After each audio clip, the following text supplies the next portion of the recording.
de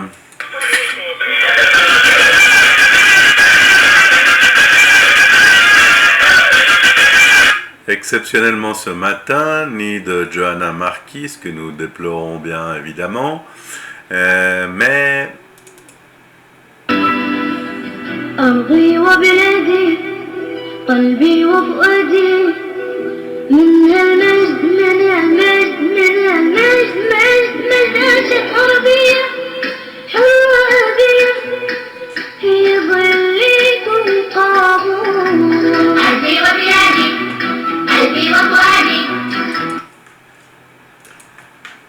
Stéphane Juffa est avec vous ce lundi matin pour une émission un peu particulière de Bruxelles Metula, puisqu'un gros problème technique empêche Radio Judaïka d'émettre à Bruxelles. Notons que c'est la première fois qu'un tel incident survient en 20 ans de collaboration entre la MENA et Radio Judaïka. Notre émission est d'ores et déjà reprogrammée à demain matin, mardi 30 juillet à 8h, heure de Bruxelles. Quant à nous, nous allons parler ce matin des fantastiques essais du missile Hetz 3 israélien en Alaska, mais comme nous avons l'habitude de le dire en préparant nos plannings, c'est sauf événement d'actualité majeure. Or, c'est précisément ce qui s'est passé hier dans la soirée, puisque plusieurs sources d'informations irakiennes sérieuses font état de frappes majeures qu'elles attribuent au Khel Avir, l'aviation israélienne. Selon ces sources irakiennes, Israël aurait attaqué la base d'Abu Mansir al-Mohammadai, anciennement connue comme Camp Ashraf, dans la province de Diyala. Cette base est située à 67 km au nord-est de Bagdad.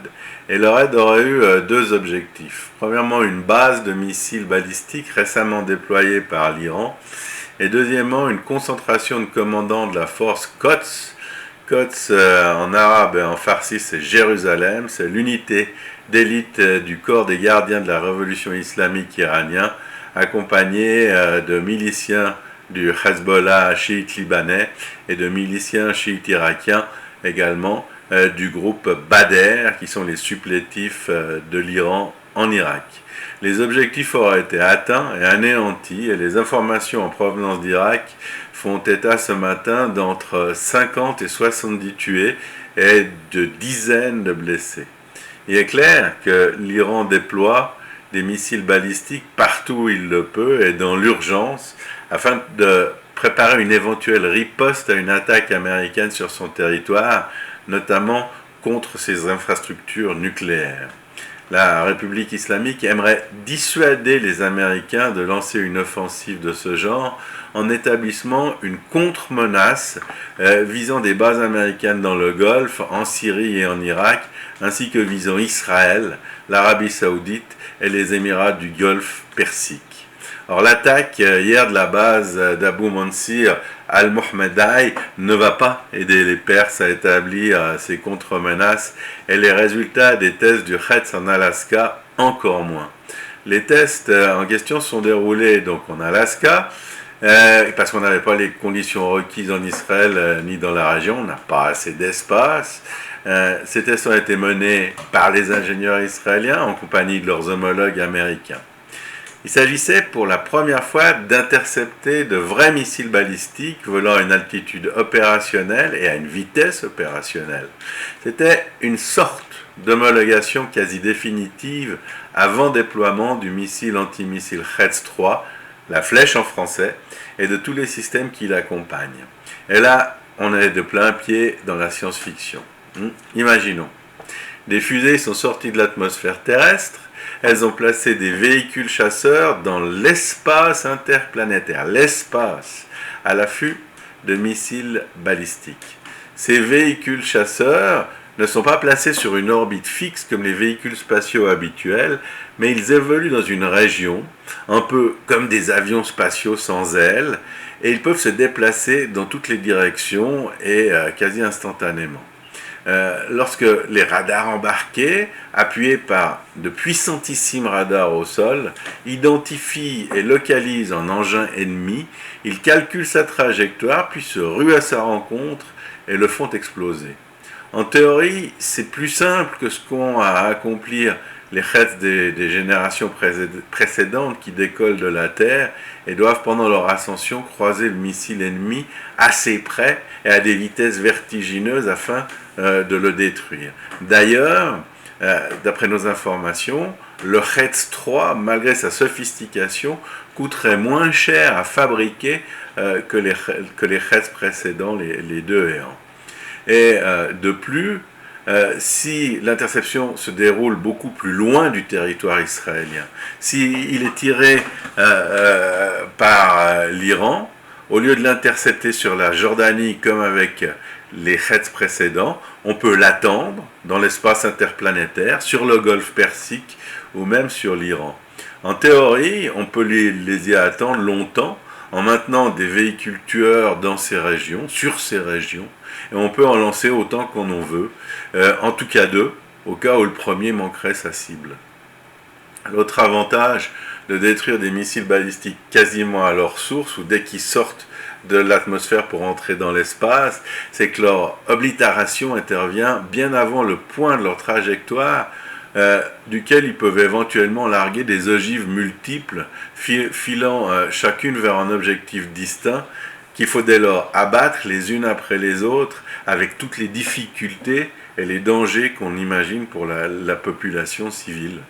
Dans la configuration de travail du Hetz 3, le rôle de la fusée porteuse, soudain transformée en une sorte de camion de l'espace, qui ne doit plus calculer un point de rencontre avec le projectile ennemi au mètre près et à des vitesses absolument incroyables, se trouve soudain énormément simplifié. Et le rôle de cette fusée camion, dans le cas du Hetz 3, se limite à propulser le véhicule tueur dans l'espace, à proximité globale de l'endroit où l'on attend les missiles balistiques. C'est en fait le véhicule tueur qui fait l'essentiel du travail. Et dans l'espace interplanétaire, il n'y a pas de vent, il n'y a pas de nuages, il n'y a pas de frottement, il n'y a pas de changement de cap disponible pour la proie, et puis il n'y a pas de résistance. Donc, une fois que l'ordinateur a calculé l'itinéraire du missile cible dans l'espace, c'est relativement facile d'accélérer. Ça demande peu d'énergie par rapport au missile balistique qui doit s'arracher à l'attraction terrestre, et il est pratiquement impossible de manquer le missile balistique. Ça ressemble un peu à un jeu de billard, c'est un petit peu l'impression que ça me donne.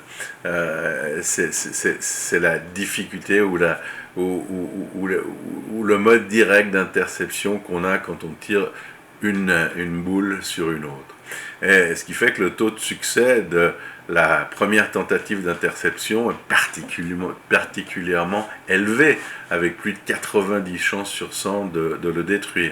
D'ailleurs, les 3 missiles balistiques jetés en pâture au Hetz en Alaska ont tous été pulvérisés du premier coup, matérialisant une réelle révolution générationnelle, et je pèse mes mots, au niveau scientifique.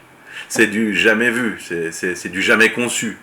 Les interceptions montrées en direct sur les écrans de la salle de contrôle ont bien entendu déclenché l'euphorie parmi les ingénieurs israéliens et américains responsables du projet, et vu que ce qu'ils ont réalisé, c'est assez compréhensible. De plus, puisqu'on a pris l'intrus en chasse beaucoup plus loin du territoire qu'on a à défendre, on peut s'y reprendre à plusieurs fois puisqu'on dispose de bien plus de temps. C'est-à-dire que le missile balistique a encore beaucoup de chemin à parcourir avant qu'il arrive sur ses cibles, sur notre territoire. Et si on l'a encore raté, eh bien on lancera des Hetz 2 à sa poursuite, qui sont déjà très performants et opérationnels, avec aussi un taux de succès très élevé, de l'ordre de plus de 80%.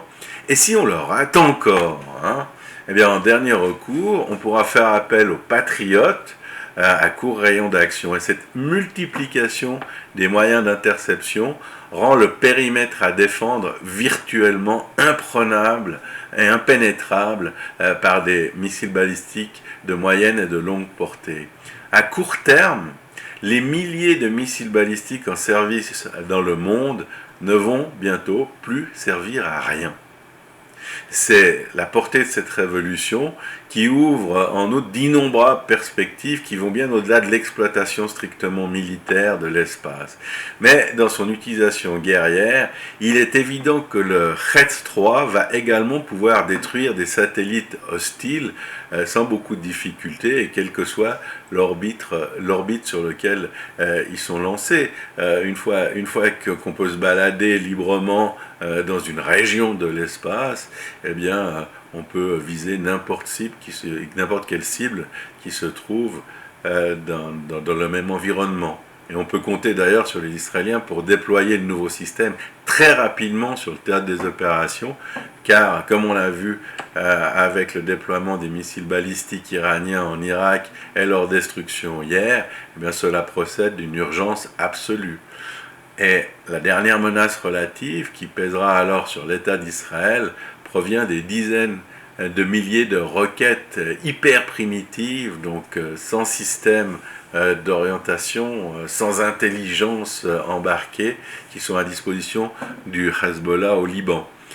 En cas de conflit avec le Hezbollah, des civils israéliens seront très vraisemblablement tués durant les premiers jours, mais pas des objectifs tactiques de Tsahal, car les roquettes sont des armes terroristes qui ne visent pas ni des chars, ni des bases de l'armée, ni des infrastructures. Ce ne sont pas des armes de guerre, ce ne sont pas des armes qui peuvent influer sur le cours d'une bataille et encore moins d'une guerre. Et de toute façon, nous n'avons parlé ce matin que des armes défensives israéliennes. Or, même si des missiles balistiques ou des roquettes sont tirés sur l'État hébreu, même s'ils sont interceptés,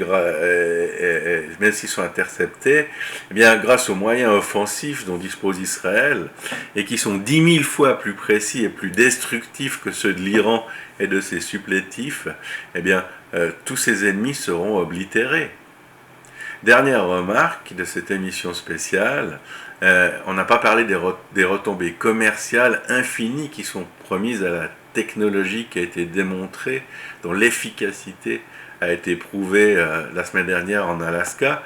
Ce ne sera pas facile, il faudra en discuter pied à pied avec les sponsors américains qui viennent faire l'un des meilleurs investissements de leur histoire. Ils ont investi quelques milliards de dollars, probablement entre 10 et 20. Et puis, si leur industrie s'approprie cette découverte, eh bien, on verra les mêmes engins quelque peu modifiés, pas forcément améliorés d'ailleurs, se revendre dans des prix de 100 ou de 150 milliards de dollars l'unité, la batterie de ces missiles Retz 3 qui certainement seront affublés d'un autre nom par les Américains. C'est comme ça que les Américains travaillent. Mais puisque c'est un succès qui découle des énergies qu'on a mises en commun, eh bien, il faut veiller lors des négociations à ce que les Israéliens aussi bénéficient de leurs extraordinaires découvertes. أرضي وبلادي قلبي وفؤادي من هالمجد